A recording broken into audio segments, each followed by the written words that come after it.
ang mga diskurso ni Kristo ng mga huling araw.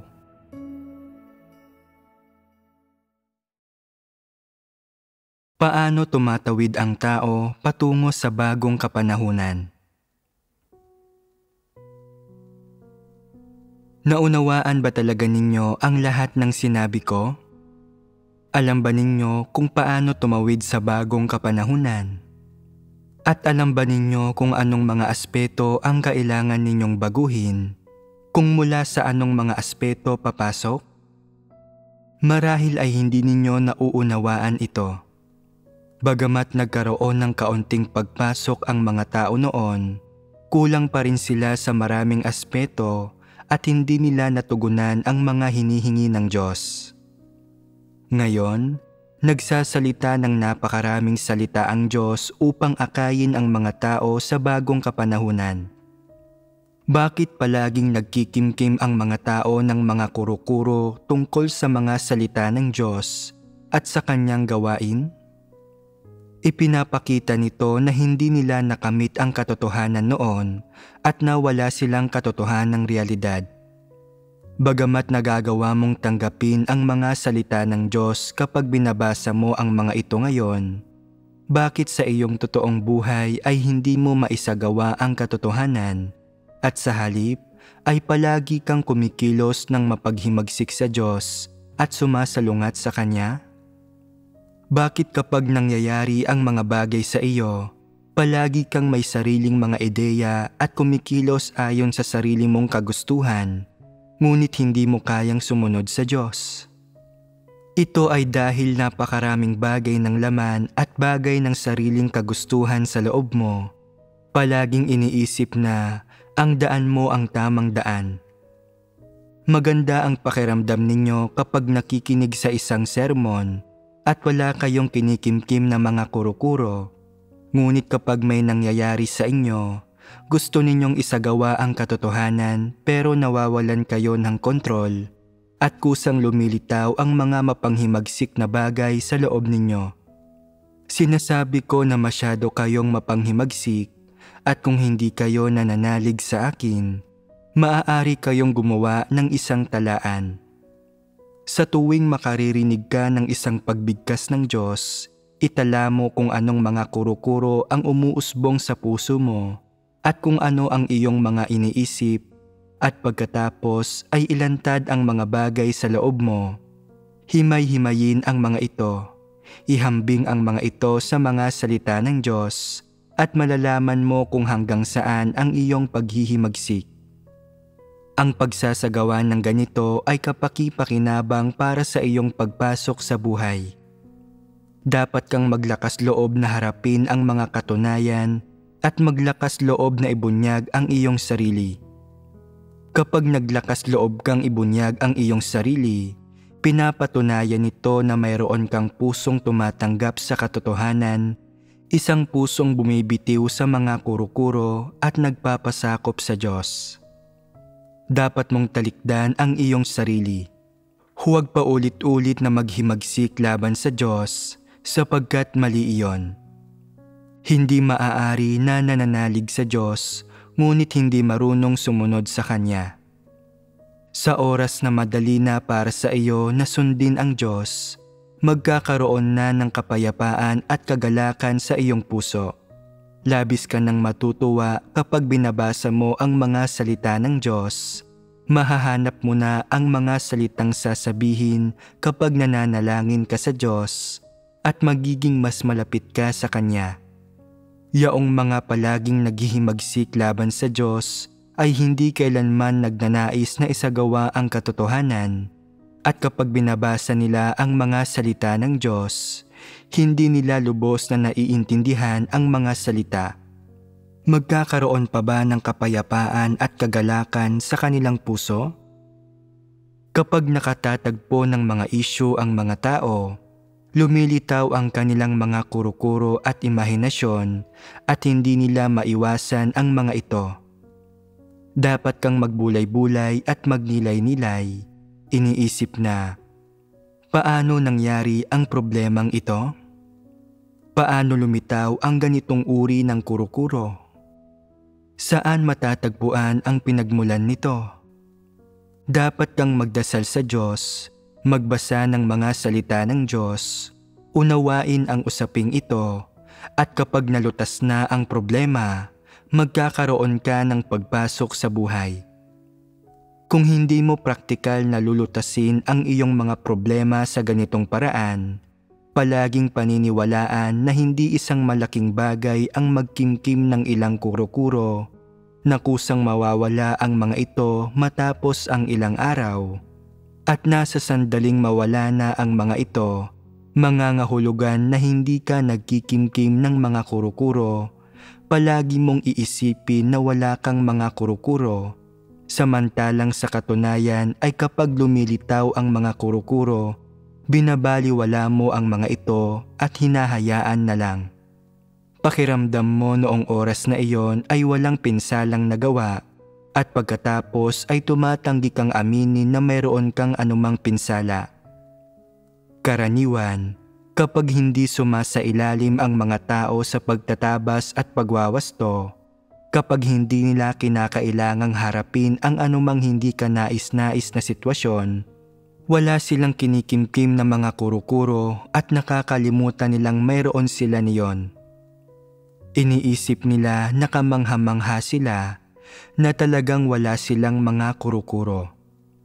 Subalit kapag nangyayari ang isang bagay, lumilitaw ang mga kuro-kuro at sumasalungat sila sa Diyos, at pagtagal-tagal ay naglalaho ang mga kuro-kuro at nakakalimutan nila ang tungkol dito, at muli nilang nararamdaman na mayroon silang magandang kalagayan at nawala silang kinikimkim na mga kuro-kuro tungkol sa Diyos. Ano ang problema sa kanila? Iyon ay na hindi nila tunay na nauunawaan ang katotohanan at hindi nalutas ang pinagmulan ng kanilang mga kuro-kuro.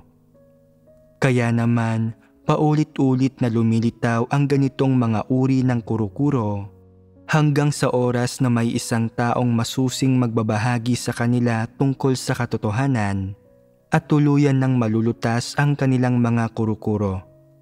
Pagdating sa paglutas ng mga kuro-kuro ng isang tao, hindi maaaring hindi hanapin ang katotohanan ng taimtim. Walang silbi ang basta lang na pag-unawa sa doktrina. Ang mga hindi nakakaunawa sa katotohanan ay may limitado, mababaw na kaalaman sa kanilang sarili. Minsan kapag lumilitaw ang mga kuro-kuro sa kanila, hindi nila natutuklasan ang mga ito, ni nararamdaman man lang ang mga ito. Ang isang maliit na kuro-kuro na hindi nalulutas ay hindi magsasanhing magkamali ang isang tao, ngunit ang isang malaking kuro-kuro na hindi nalulutas ay agad na magpapabagsak sa kanya. Upang makilala ang iyong sarili, kailangan mo munang lutasin ang sarili mong mga kuro-kuro at imahinasyon at lutasin ang iyong mga maling pananaw na madalas lumilitaw. Pagkatapos ay lutasin ang lahat ng iyong iba't ibang tiwaling disposisyon mula sa mabababaw hanggang sa mga mas malalim, at sa paggawa nito ay unti-unti kang makapapasok sa katotohanang realidad. Ang pagkilala sa iyong sarili ay nagsisimula sa pagkilala muna sa mga kuro-kuro at imahinasyon na umiiral sa loob mo. Habang mas lumalalim ang pagkaunawa mo sa katotohanan, mas lalalim din lalo ang pagkakilala mo sa iyong sarili. Pagdating sa pagkilala sa iyong sarili, dapat kang maging metikuloso. Kung hindi mo kailanman makikilala ang iyong sarili, hindi ka magkakamit ng pagpasok sa buhay. Ang pagpasok sa buhay ay nagsisimula sa pagkilala sa iyong sarili.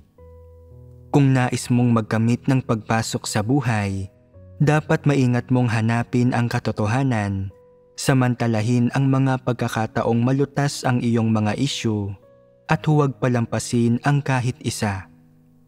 Sa sandaling na itala mo na ang iyong mga kuro-kuro, kailangan mong hanapin ang katotohanan. Buksan ang iyong sarili at makisali sa pagbabahagi at suriin ang mga ito ayon sa mga salita ng Diyos. Kapag nauunawaan mo ang katotohanan, ganap na malulutas ang mga ganitong uri ng kurukuro. Kung muli kang mahaharap sa parehong issue at muling lilitaw ang iyong mga kurukuro at kinokontrol ng mga ito ang puso mo, ipinapakita nito na hindi mo tunay na naunawaan ang katotohanan, bagkus ay naunawaan mo lamang ang doktrina, at kaya nananatili ang iyong mga kurukuro. Kapag tunay mong nauunawaan ang katotohanan, saka lamang ganap na maglalaho ang iyong mga kurukuro, at kahit na lumitaw muli ang mga ito sa hinaharap, madaling malulutas ang mga ito at hindi ka makokontrol ng mga ito dahil nauunawaan mo na ang katotohanan. Sabihin mo sa akin, mahirap bang isagawa ang pagkilala sa iyong sarili at pagpasok sa katotohanan sa ganitong paraan? Kailangan ba nito ng labis na pagsisikap? Oo, kung ang iyong kaalaman sa sarili ay mayroon lamang pahapyaw na pagkakilala sa mabababaw na bagay, kung sasabihin mo lang na mayabang at mapagmatuwid ka, na nagre-rebelde at lumalaban ka sa Diyos, kung gayon, hindi ito tunay na kaalaman, kundi doktrina. Dapat mong isama ang mga katunayan dito. Dapat mong isiwalat ang alinmang mga usapin na may pinanghahawakan kang mga maling intensyon at pananaw o mga kakatwang opinyon para sa pagbabahagi at pagsusuri. Ito lamang ang tunay na pagkakilala sa sarili. Hindi ka dapat magkaroon ng pagkaunawa sa iyong sarili batay lamang sa iyong mga kilos. Dapat mong maarok kung ano ang susi at lutasin ang ugat ng problema. Sa sandaling lumipas ang isang panahon, dapat mong pagnilayan ang iyong sarili at ibuod kung aling mga problema ang nalutas mo at kung alin ang nananatili pa rin. Kaya, dapat mo ring hanapin ang katotohanan para lutasin ang mga problemang ito. Hindi ka dapat maging pasibo. Hindi mo dapat palaging kailangan ang iba na hikayatin o himukin ka na gawin ang mga bagay-bagay o kontrolin ka pa nga. Dapat mayroon kang sariling landas para sa buhay pagpasok. Dapat madalas mong suriin ang iyong sarili para makita kung anong mga bagay na nasabi at nagawa mo ang salungat sa katotohanan, kung alin sa mga intensyon mo ang mali at anong mga tiwaling disposisyon ang naibunyag mo. Kung palagi kang nagsasagawa at pumapasok sa ganitong paraan, kung mataas ang hinihingi mo sa iyong sarili, kung gayon, unti-unti mong mauunawaan ang katotohanan at magkakaroon ng buhay pagpasok. Kapag tunay mong nauunawaan ang katotohanan, makikita mo na isa ka lang talagang hamak na tao. Una, mayroon kang malubhang tiwaling disposisyon. Pangalawa, malaki ang kakulangan mo at hindi mo nauunawaan ang anumang katotohanan. Kung darating ang araw na tunay ka nang magtataglay ng gayong kaalaman sa sarili, hindi ka magiging mapagmataas at sa maraming usapin, magtataglay ka ng katinuan at makakaya mong sumunod. Ano ang pangunahing isyu ngayon? Sa pamamagitan ng pagbabahagi at pagsusuri sa diwa ng mga kurukuro, naunawaan na ng mga tao ang dahilan kung bakit sila nagkakaroon ng mga kurukuro. Nagagawa nilang lutasin ang ilang kurukuro, pero hindi ito nangangahulugan na nakikita nila ng malinaw ang diwa ng bawat kurukuro. Nangangahulugan lamang ito na meron silang kaunting kaalaman sa sarili, pero hindi pa sapat na malalim o malinaw ang kanilang kaalaman. Sa madaling salita, hindi pa rin nila malinaw na nakikita ang kanilang sariling kalikasang diwa, ni hindi nila nakikita kung anong mga tiwaling disposisyon ang nag-ugat sa puso nila. May limitasyon sa kung gaano kalaki ang makakamit na kaalaman ng isang tao sa kanyang sarili sa ganitong paraan. Sinasabi ng ilang tao, "Alam ko na masyadong mayabang ang disposisyon ko. Hindi ba't nangangahulugan ito na kilala ko ang sarili ko? Masyadong mababaw ang gayong kaalaman. Hindi nito malulutas ang problema. Kung talagang kilala mo ang iyong sarili, bakit hinahangad mo pa rin ang pansariling pagsulong? Bakit ninanais mo pa rin na magkaroon ng katayuan at maging katangi-tangi? Ibig sabihin, hindi pa napupuksa ang mayabang mong kalikasan. Kaya, dapat magsimula ang pagbabago mula sa mga kaisipan at pananaw mo at sa mga intensyon sa likod ng iyong mga salita at kilos. Kinikilala ba ninyo na karamihan sa mga sinasabi ng mga tao ay may tinik at kamandag at na mayroong elemento ng pagmamayabang sa tonong ginagamit nila? Nasa kanilang mga salita ang kanilang mga intensyon at personal na opinyon. Makakakilala yaong mga may kabatiran kapag naririnig nila ito. Ang ilang tao ay madalas na may partikular na paraan ng pagsasalita at may partikular na mga ekspresyon kapag hindi nagpapakita ang kanilang kayabangan, pero ang kanilang pag-uugali ay ibang-iba kapag nabubunyag ang kanilang kayabangan. Kung minsan ay patuloy silang nagdadaldal tungkol sa kanilang tila mga importanteng ideya, kung minsan ay nananakot sila at nagmamalaki. Iniisip nila na sobrang importante nilang tao at nalalantad dito ang pangit na mukha ni Satanas. Lahat ng uri ng intensyon at tiwaling disposisyon ay nasa loob ng bawat tao.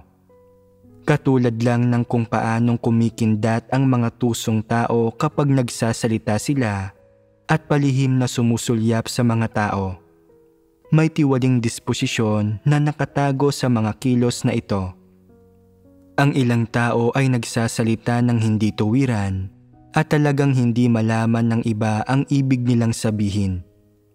Palaging may mga nakatagong kahulugan at panlalansi sa loob ng kanilang mga salita, pero sa panlabas, sila ay napakakalmado at panatag. Ang ganitong mga tao ay mas tuso at mas lalong mahirap para sa kanila na tanggapin ang katotohanan. Napakahirap nilang iligtas.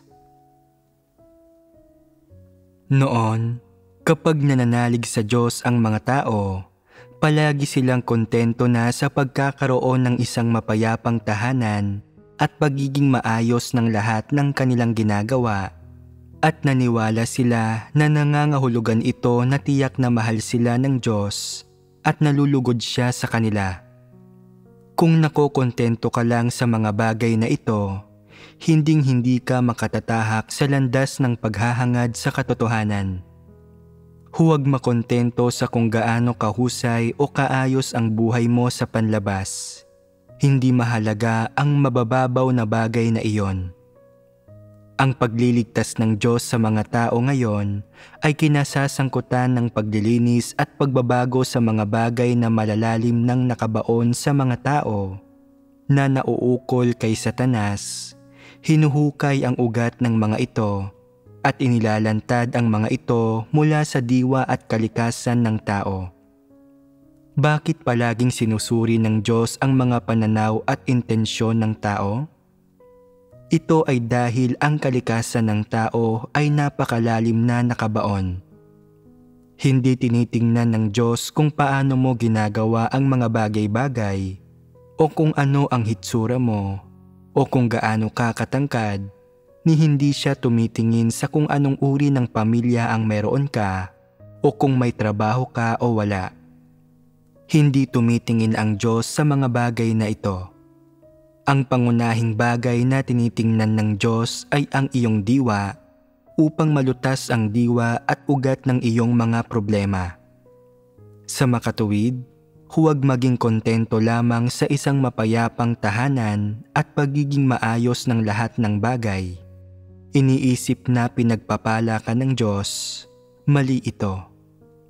Huwag hangarin ang mga panlabas na bagay na ito at huwag hayaan ang iyong sarili na masyadong masangkot sa mga ito. Kung makokontento ka na lang sa mga bagay na ito ipinapakita nito na masyadong mababa ang layon na hinahangad mo sa iyong pananampalataya sa Diyos at labis kang nagkukulang sa mga hinihingi ng Diyos. Dapat kang tumutok sa pagbabago ng disposisyon, simula sa iyong disposisyon at pagkatao, pati na sa iyong mga layon at pananaw na pinanghahawakan mo sa iyong pananampalataya sa Diyos.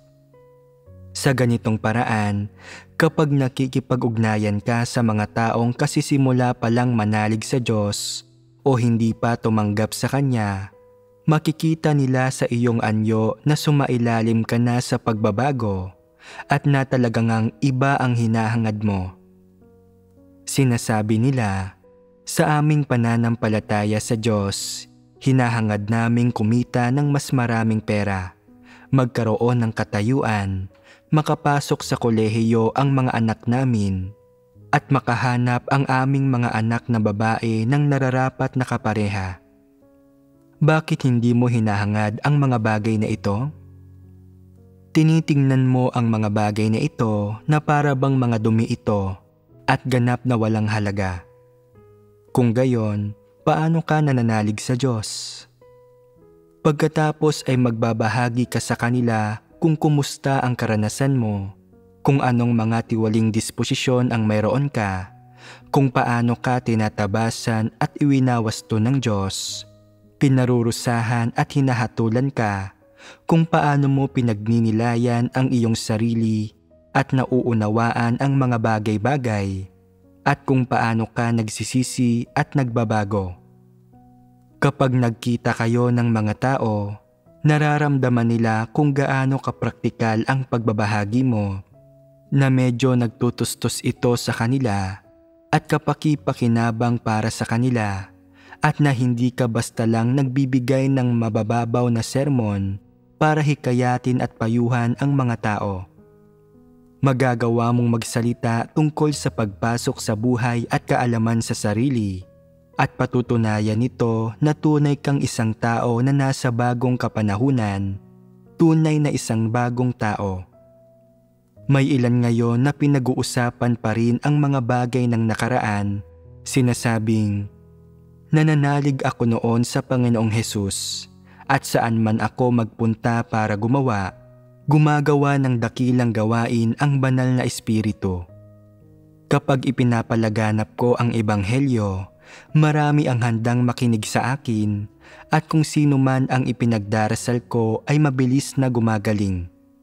Pinag-uusapan pa rin nila ang mga bagay na ito at masyado itong paurong. Dapat kayong gumugol ng mas maraming oras na pinag-uusapan ang mahahalagang bagay na gagawin sa pagpasok sa buhay, tulad ng pagbabahagi sa katotohanan, pagpasok sa buhay, mga pagbabago sa disposisyon at kaalaman sa sarili. Huwag pag-usapan ang mga bagay na walang kinalaman sa katotohanan. Kung madalas kayong magsasagawa sa ganitong paraan, magkakamit kayo ng ilang katotohanang realidad. Dahil sa inyong kasalukuyang tayog, hindi kayo nakakagawa ng gawaing nagbibigay ng buhay o nakakagamit ng katotohanan upang malutas ang mga suliranin. Ang nagagawa lang ninyo ay hikayatin at payuhan ang mga tao, sinasabing, huwag suwayin o labanan ang Diyos. Sa kabila ng ating pagiging lubhang tiwali, inililigtas pa rin tayo ng Diyos. Kaya dapat nating pakinggan ang kanyang mga salita at magpasakop sa kanya. Matapos itong marinig, nauunawaan ng mga tao ang mga doktrina, ngunit kulang pa rin sila sa lakas at hindi alam kung paano isasagawa o dadanasin ang mga salita ng Diyos. Pinatutunayan nitong kayo bilang mga pinuno at manggagawa ay hindi rin nagtataglay ng katotohanang realidad. Kung kayo mismo ay hindi nakamit ang pagpasok, paano kayo makapagbibigay sa iba kung gayon? Hindi mo mauunawaan ang sanhi ng mga paghihirap at tiwaling disposisyon ng ibang tao. Hindi mo maiintindihan kung ano ang susi, sapagkat hindi mo pa rin kilala ang iyong sarili. Dahil dito, ang paglalaan ng buhay sa inyong gawain sa iglesia ay hindi ninyo maabot, at sa paghihikayat lamang sa mga tao, pagsasabi sa kanilang maging mabuti at taimtim na sumunod, wala kayong kakayahang lumutas ng mga tunay na suliranin. Ito ay sapat na katibayang hindi kayo tunay na nakaunawa ng katotohanan o nakakamit ng anumang pagpasok sa buhay. Ang alam lamang ng karamihan sa inyo ay kung paano ipangaral ang mga doktrinang espiritual at mga hungkag na teoryang teolohiko, ngunit hindi ninyo kayang magbigay ng buhay. Dahil dito, napakababa ng inyong tayog. Mayroon pang dapat mabago sa iyong pananaw sa pananampalataya sa Diyos. Ang iyong pag-unawa at mga layon ay nananatiling pareho. Magkakaroon ka ba ng landas pasulong sa paghiling sa iba na magbago kung ikaw mismo ay hindi pa nakalutas sa sarili mong mga isyu? Matutustusan mo ba ang iba? Magagawa mo bang lutasin ang kanilang mga problema? Anong mga resulta ang makakamit mo sa paghiling sa iba na magbago kung hindi mo kayang gawin ang alinman sa mga bagay na ito? Kung ang tanging nagagawa mo ay mangaral ng mga salita at doktrina para pangaralan at payuhan ang mga tao, maipapaunawa mo ba sa iba ang katotohanan? Kung ikaw mismo ay walang tunay na pagkaunawa sa gawain ng Diyos, mauunawaan kaya ng hinirang na mga tao ng Diyos ang gawain ng Diyos sa pamamagitan ng pakikinig sa iyong pagbabahagi? Paano mo mahihikayat ang hinirang na mga tao ng Diyos na gampanan ng maayos ang kanilang tungkulin kung ikaw mismo ay gumaganap sa iyong tungkulin ng walang mga prinsipyo? Paano sila magkakaroon ng lakas para sundan ang Diyos? Yaong mga kumikilos bilang mga lider at manggagawa ay dapat na makaunawa at maging dalubhasa sa mga kalagayan ng lahat ng iba't ibang uri ng tao sa iglesia. Kung sino sa kanila ang may karanasan at pagkaunawa sa mga salita ng Diyos at sa gawain ng Diyos, at kung sino sa kanila ang tunay na may kaalaman sa sarili at tunay na nagsisisi. Yaong mga lider at manggagawa na may kakayahan na lubos na maunawaan ang mga bagay na ito ay magkakaroon ng kakayahang gampanan ang ilang praktikal na gawain. Kung ang mga katuwang mo sa iyong tungkulin ay katulad mo lamang, sinisermonan ang iba ng walang anumang kaalaman sa sarili, kung gayon ay pinapatunayan niyo na wala rin sa iyo ang katotohanang realidad, na hindi mo kilala ang iyong sarili at na wala kang ipinagkaiba sa kanila. Naisip na ba ninyo ang mga bagay na ito dati?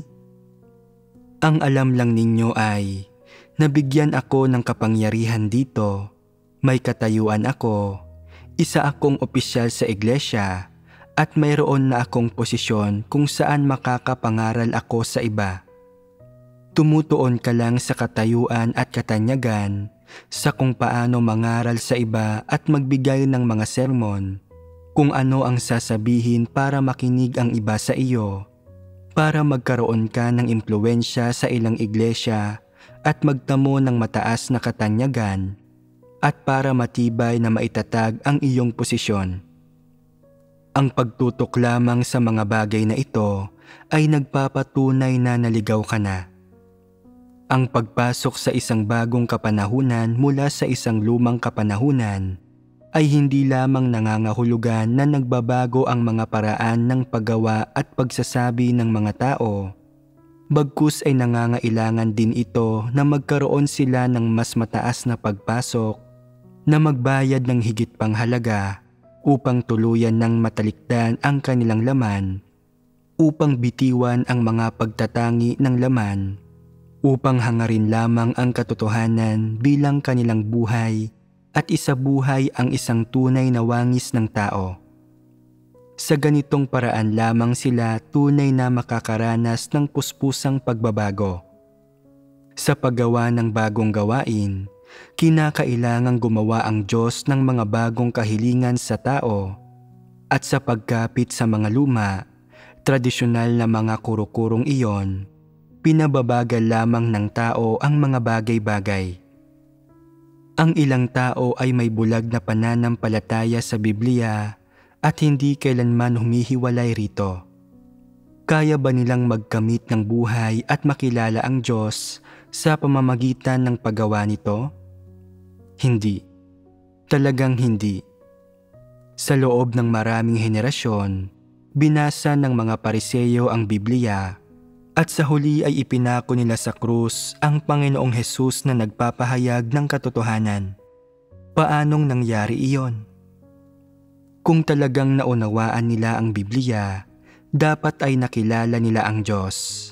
At nang dumating ang Panginoong Hesus, dapat ay sinalubong nila siya at hindi siya kinondena. Marami pa ring mga tao ang hindi kayang maarok ang bagay na ito. Sa puso nila, lagi nilang iniisip na kahit gaano pa karami ang binibigkas ng Diyos ngayon, dapat pa rin nilang basahin ang Biblia at hindi sila dapat humiwalay rito.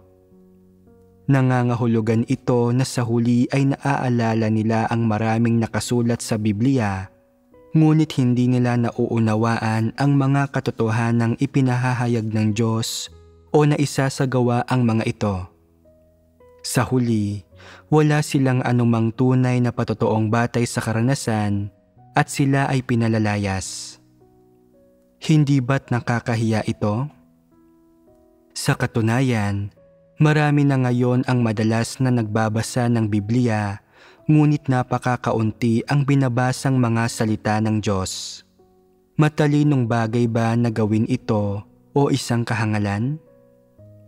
Noon, kapag nananalig sila sa Panginoon, naniniwala ang mga tao na ang labis na kasigasigan ay nangangahulugan ng isang magandang buhay at mabuting pananampalataya.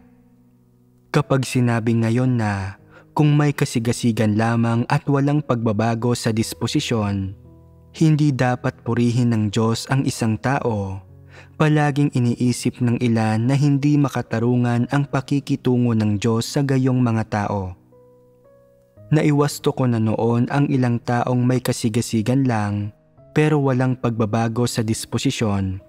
At hindi ito tinanggap ng ilan sa mga taong nag-isip na hindi makatarungan ang pakikitungo ko sa gayong mga tao at ipinagtanggol nila ang mga taong iyon, sinasabing, napakatagal na nilang nananalig sa Diyos. Nagbayad sila ng halaga at nagdusa ng husto at nagsumikap sila kahit na hindi sila nakagawa ng anumang kontribusyon. Bakit mo sila tinatrato ng ganito? Hindi nagagawang ituwid ng ilang tao ang kanilang mga pananaw. Mahirap bang unawain ito?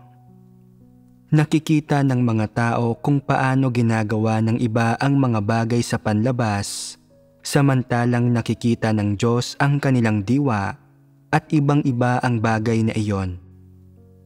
Nakikita mo lang kung gaano kamaka-Diyos ang isang tao sa panlabas, kung gaano siya kahusay magsalita, at kung gaano siya nagpapakaabala at nagbabayad ng halaga. Paanong hindi mo sinasabi kung gaano karaming kuro-kuro ang kinikimkim niya, o kung gaano siya kamapagmatuwid at kayabang? Bakit hindi mo nakikita ang mga bagay na iyon? Iyon ang dahilan kung bakit ko sinasabi na masyadong luma at paurong ang mga pananaw ninyo sa mga bagay-bagay. Hindi na tinitingnan ngayon ng Diyos ang halagang binabayaran ng mga tao sa panlabas. Hindi siya nagsasalita tungkol sa halagang nabayaran o sa iyong kapital o kung gaano ka nagdusa. Tinitingnan niya ang iyong diwa.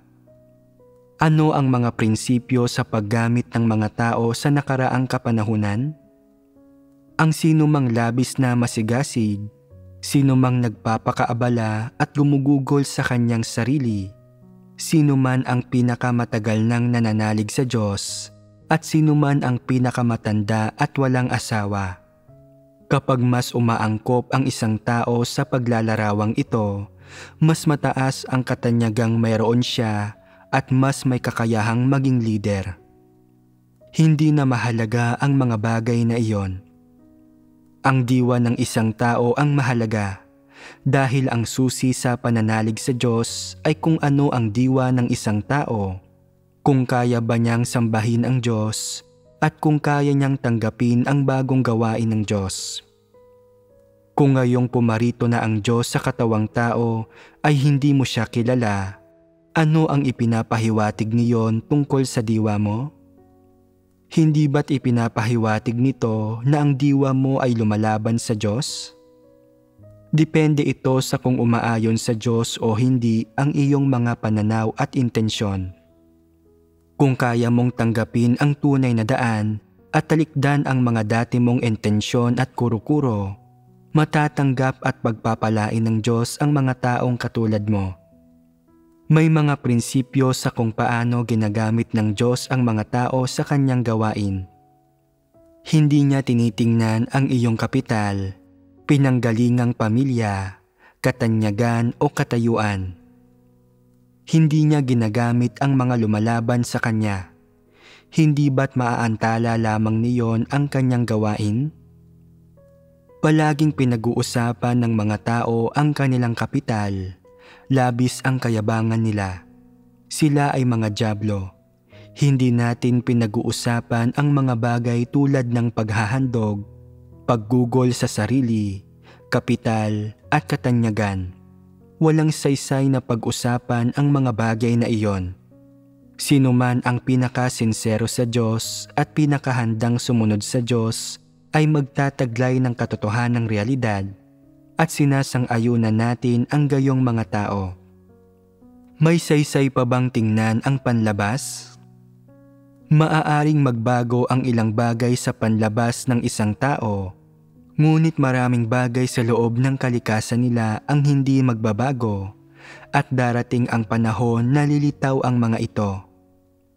Kaya, dapat mong malaman ang mga bagay na ito at malantad ang mga ito. Napakaraming bagay sa kalikasan ng isang tao. Siyempre, ang kalikasan ng tao ay mayabang, mapagmatuwid at mapaghimagsik, at ito ang pinakamalaki, pinakanakaugat na mga problema. Bukod sa mga ito, mayroon ding ilang tiwaling disposisyon sa loob ng tao. Sa makatuwid, ang pagkilala sa sarili ay hindi isang simpleng bagay. Yaong mga may kaunting kakayahan ay madaling mamamalayan at mauunawaan kapag may nagagawa silang mali o nagkakasala sila. Gayunpaman, ang mga bagay na nasa kalikasan nila, ang mga bagay na nasa disposisyon nila, at lalo na ang mga bagay na nauugnay sa kanilang malulubhang kahinaan, ay ang mga bagay na para sa kanila ay pinakamahirap makita at malaman. Huwag isipin na kapag gumawa ka ng mali at nagdasal ka sa Diyos o nakagawa ka ng kasalanan at ipinagtapat mo ito sa Diyos, ibig sabihin ay kilala mo ang iyong sarili. Malayong malayo iyan sa kamalayan sa sarili. Kung hindi ka naniniwala sa akin, gawin mo ang gusto mo at tingnan mo ang mangyayari. Marahil ay darating ang isang araw na may haharapin kang issue at malulugmok ka, o marahil ay darating ang panahon na maaaresto ka at sa loob ng isang gabi, magiging isa kang Judas at masisiraan ka ng loob. Kung nais mong magkaroon ng pagpasok sa buhay, dapat mo munang kilalanin ang iyong sarili.